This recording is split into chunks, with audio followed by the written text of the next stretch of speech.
여러분, 안녕하세요. 나가야 렛츠토크에 오신 것을 환영합니다. 저는 나타샤이고, 저는 닉입니다. 오늘은 요즘 주목받는 블록체인, 아발란체, AVX에 대해 좀 더 깊게 들어가 볼까요? 이게 어떻게 탄생했고, 또 어떤 점이 특별한지, 실제로 어디에 쓰이는지, 그리고 나아가요. 토큰 같은 다른 접근법과는 어떻게 다른지도 한번 비교해 보겠습니다. 아발란체가 어떤 그림을 그리고 있는지, 함께 따라가 보시죠. 네, 반갑습니다. 아발란체의 시작부터요. 핵심 기술인 서브넷, 그리고 시장에서의 모습, 실제 활용 사례까지 쭉 살펴보면서 이 기술이 가진 강점, 또 앞으로 나아갈 방향을 명확하게 짚어보는 그런 시간이 될 겁니다. 좋습니다. 그럼 바로 시작해 볼까요? 아발란체가 2020년 9월에 나왔다고 들었는데, 특별히 해결하고자 했던 문제가 있었나요? 네, 맞습니다. 코넬 대학교의 에밍균 시러 교수, 이분이 이끄는 에이벌랩스에서 만들었죠. 그 당시 가장 큰 문제로 지적되던 이더리움 같은 기존 블록체인의 느린 속도와 확장성, 그 한계를 넘어서는 게 목표였습니다. 아, 기존 블록체인의 한계요? 네. 그래서 초당 처리 속도를 혁신적으로 높이고요. 수수료는 낮췄어요. 그리고 동시에 서브넷이라는 기능으로 각 프로젝트가 자신만의 맞춤형 블록체인을 만들 수 있는 환경, 이걸 제공하는 데 집중했죠. 아하, 그러니까 단순히 속도만 빠른 게 아니군요. 프로젝트별로 최적화된 환경, 그런 유연성까지 고려한 거네요. 그럼 그 ABX 토큰은 이 시스템에서 어떤 역할을 하는 건가요? ABAX는 이 전체 네트워크를 돌아가게 하는 핵심 연료라고 보시면 됩니다. 거래 수수료를 내거나 네트워크 보안에 기여하는 스테이킹에 참여하거나 아니면 중요한 의사결정에 투표하는 거버넌스 활동, 이런 데 사용되는 거죠. 잠깐만요. 아까 멀티체인 플랫폼이라고 하셨는데 보통 블록체인은 하나 아닌가요? 여러 개의 체인이라니, 왜 이런 구조를 택한 거죠? 그거 아주 좋은 질문입니다. 이게 바로 아발란체의 핵심적인 차별점인데요. 그러니까 작업을 전문화시킨 겁니다. 전문화요? 네.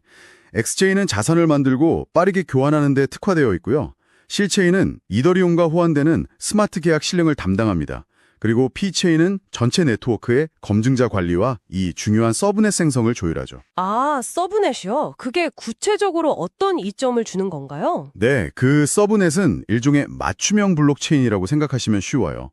아발란체의 보안은 그대로 가져오면서도 각 프로젝트가 자신만의 규칙, 수수료 정책, 심지어 참여 조건까지 설정할 수 있거든요. 오, 마치 고속도로 옆에 나만의 전용 치선을 만드는 것과 같다고 할까요? 다른 앱 때문에 내 서비스가 느려지는 문제, 이걸 피할 수 있어서 특히 게임이나 기업 솔루션에 아주 매력적입니다. 그렇군요. 전용 차선이라니 이해가 확 되네요. 현재 그 시가총액이 한 92억 달러 정도로 상위 15위에서 20위권에 있는 걸 보면 시장에서도 이런 구조를 꽤 주목하는 것 같네요. 네네. 그런데 다른 암호화폐들처럼 가격 변동은 꽤 심했죠. 네, 롤러코스터를 탔습니다. 2020년 출시 때는 4에서 5달러 수준이었는데 2021년 강세장에서는 무려 130달러를 넘기도 했어요. 와, 130달러요. 네, 하지만 2022년 약세장에서는 다시 10달러, 20달러 선까지 내려갔죠. 최근 한 1, 2년 사이에는 주로 30달러에서 60달러 사이에서 움직이고 있는데요. 이런 흐름은 전체 시장 분위기하고 또 아발란체 생태계 내부의 발전, 특히 그 서브넷 확장에 대한 기대감, 이런 게 반영된 결과라고 볼 수 있는 거죠. 네, 알겠습니다. 그럼 그런 기술적 특징들이 실제로 어떻게 활용되고 있는지 그게 좀 궁금한데요. 아발란체 위에서는 주로 어떤 서비스들이 만들어지고 있나요? 그 초당 4,500건 이상 처리 가능한 빠른 속도, 그리고 서브넷 기능 덕분에 활용 범위가 상당히 넓습니다. 트레이더 조우나 펭골린 같은 탈중앙화 금융, 즉 디파이 서비스가 대표적이고요. 아, 디파이요? 네, 그리고 NFT 마켓플레이스나 블록체인 게임에서도 활발히 사용됩니다.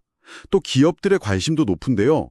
예를 들어 세계적인 컨설팅 기업 딜로이트 같은 경우 재난구호 기금 관리의 투명성을 높이기 위해서 아발란체 서브넷을 활용하는 솔루션을 구축하기도 했습니다. 오, 딜로이트까지요. 타임라인을 보면 그 발전 과정이 눈에 좀 들어오네요. 2020년에 출시하고 2021년에 디파이랑 NFT로 확 주목받았다가 조정을 좀 거치고 2023년부터는 서브넷을 중심으로 해서 기관이나 게임, 또 기업들의 참여를 늘려가는 그런 모습이군요. 네, 맞습니다. 그런 흐름이죠. 자, 그럼 이제 좀 다른 각도에서 아발란체를 살펴볼까요? 나가야 토큰, NGY 같은 이런 실물 자산 기반 프로젝트와 비교하면 어떤 차이가 있을까요? 이게 서로 추구하는 방향이 완전히 달라 보이는데요. 네, 바로 그 점이 아주 흥미롭습니다.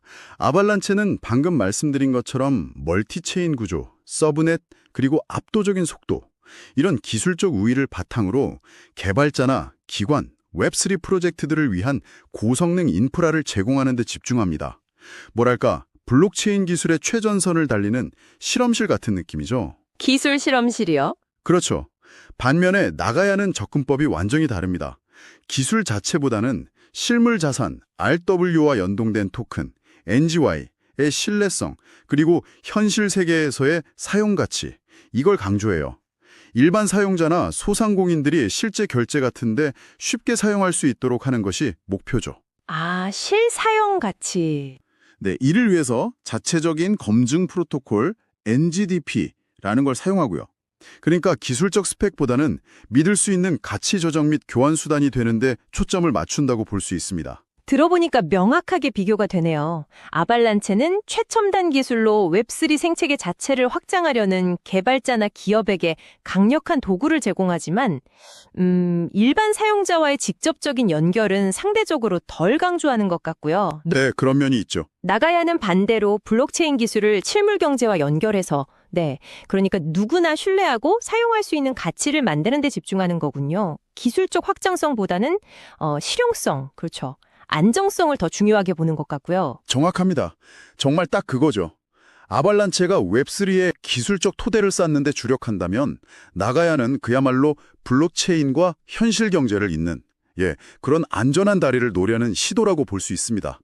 목표 시장도 다르고 강조하는 강점도 다른 셈이죠. 네, 오늘 아발란체의 탄생 배경부터 독특한 구조, 시장 흐름과 실제 쓰임새, 그리고 나가야와의 비교를 통해서 그 지향점까지 잘 알아봤습니다. 아발란체가 기술 중심의 접근으로 웹3의 가능성을 넓히는데 중요한 역할을 하고 있다는 점은 분명해 보입니다. 맞습니다. 아발란체는 고성능과 맞춤형 환경이라는 블록체인 미래에 대한 하나의 강력한 비전을 제시하고 있습니다. 하지만 나가야와의 비교에서 보셨듯이 이것만이 유일한 해답은 아닐 겁니다.